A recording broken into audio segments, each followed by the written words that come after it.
Hey, it's time for a little show and tell. Today, I want to show you integral imaging. This is a Glasses 3 3D method that was actually first proposed way back in 1908 by the physicist Gabriel Lippmann. I didn't know anything about this until about a year ago when I saw this video. This man spent his whole life on an invention that never succeeded. His name is Roger de Montebello, and he was obsessed with creating 3D photographs so that you could walk around them and see the back of your head if you wanted to. In the mid 20th century, he developed a new type of camera for special transparencies consisting of 2,644 separate exposures. Then he created a screen full of tons of tiny lenses that could merge every exposure into one image. And the invention kind of worked. These eerie photographs do have a continuous range of viewing angles about 45 degrees wide, but de Montebello was never satisfied with it, and because of how finicky and impractical the whole process was, it never became a commercial success. De Montebello died in 1986, decades before the digital era, and his quest is now an artifact of the strange analog past that we're slowly forgetting.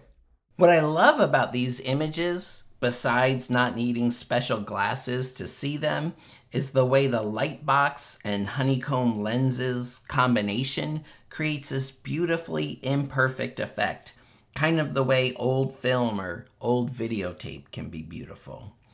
But there's something else about these images that makes them special, and that's in the way that they are produced. So it's different than the normal 3D that you may have experienced, like at the movie theater or something.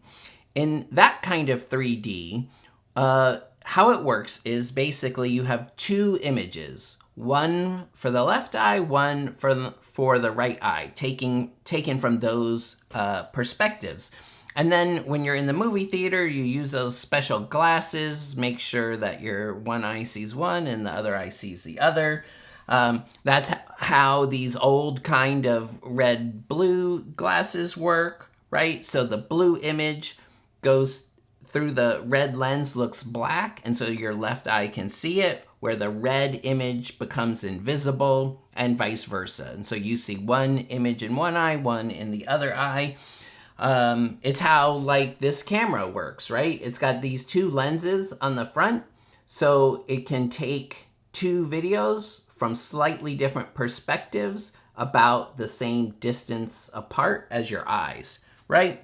And so your eyes combine these images just like they do normally, and the difference, I guess, we see as depth. But when it's recorded, then it only really works from the perspective that it was recorded in, right? You can't look around to the side.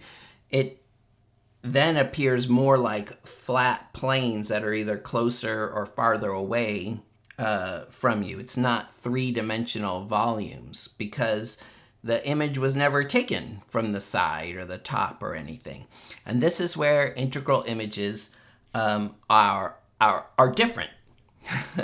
The idea is that you take an image with thousands of little tiny lenses from all different points of view. Look at these prints without the lenses on top.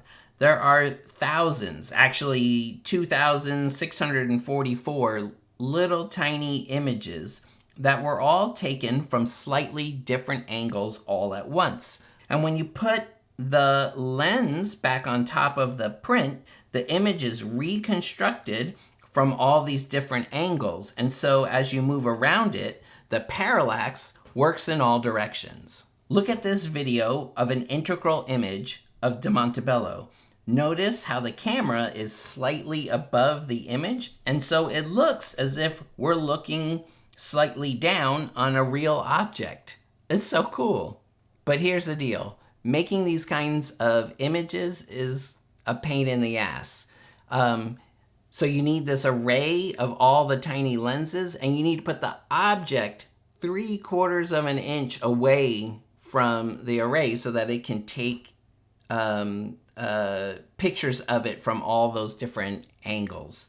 De Montebello spent a lot of time trying to commercialize this process. And although he got a system that worked, it was really way too finicky to take off with the general public.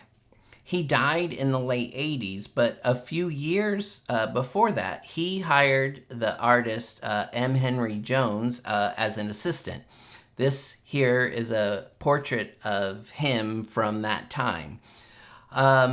Jones picked up this work again in 2005 and made some advances in clarity and size of the images. Here he is talking about that. Oh, these are fly's eye photographs. These are using a completely unique technique that I developed with my friend Roger de Montebello.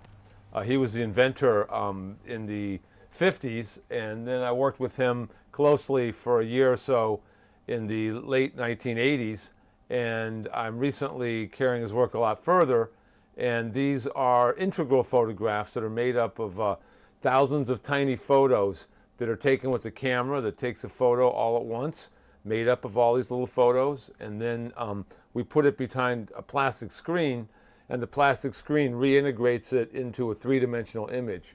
So you can actually have a photograph of a hot dog like this, and if you tip it, or if you even turn it like this, it still looks 3D.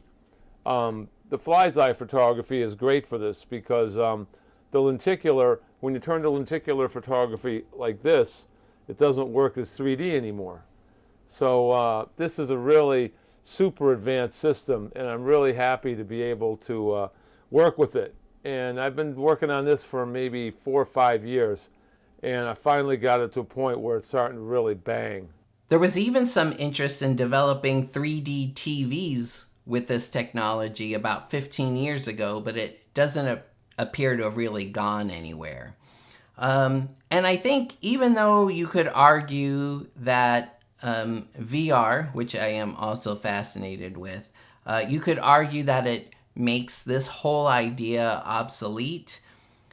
Man, there's still something about these images that are haunting and beautiful for all of their analog imperfections. I'm fascinated with them.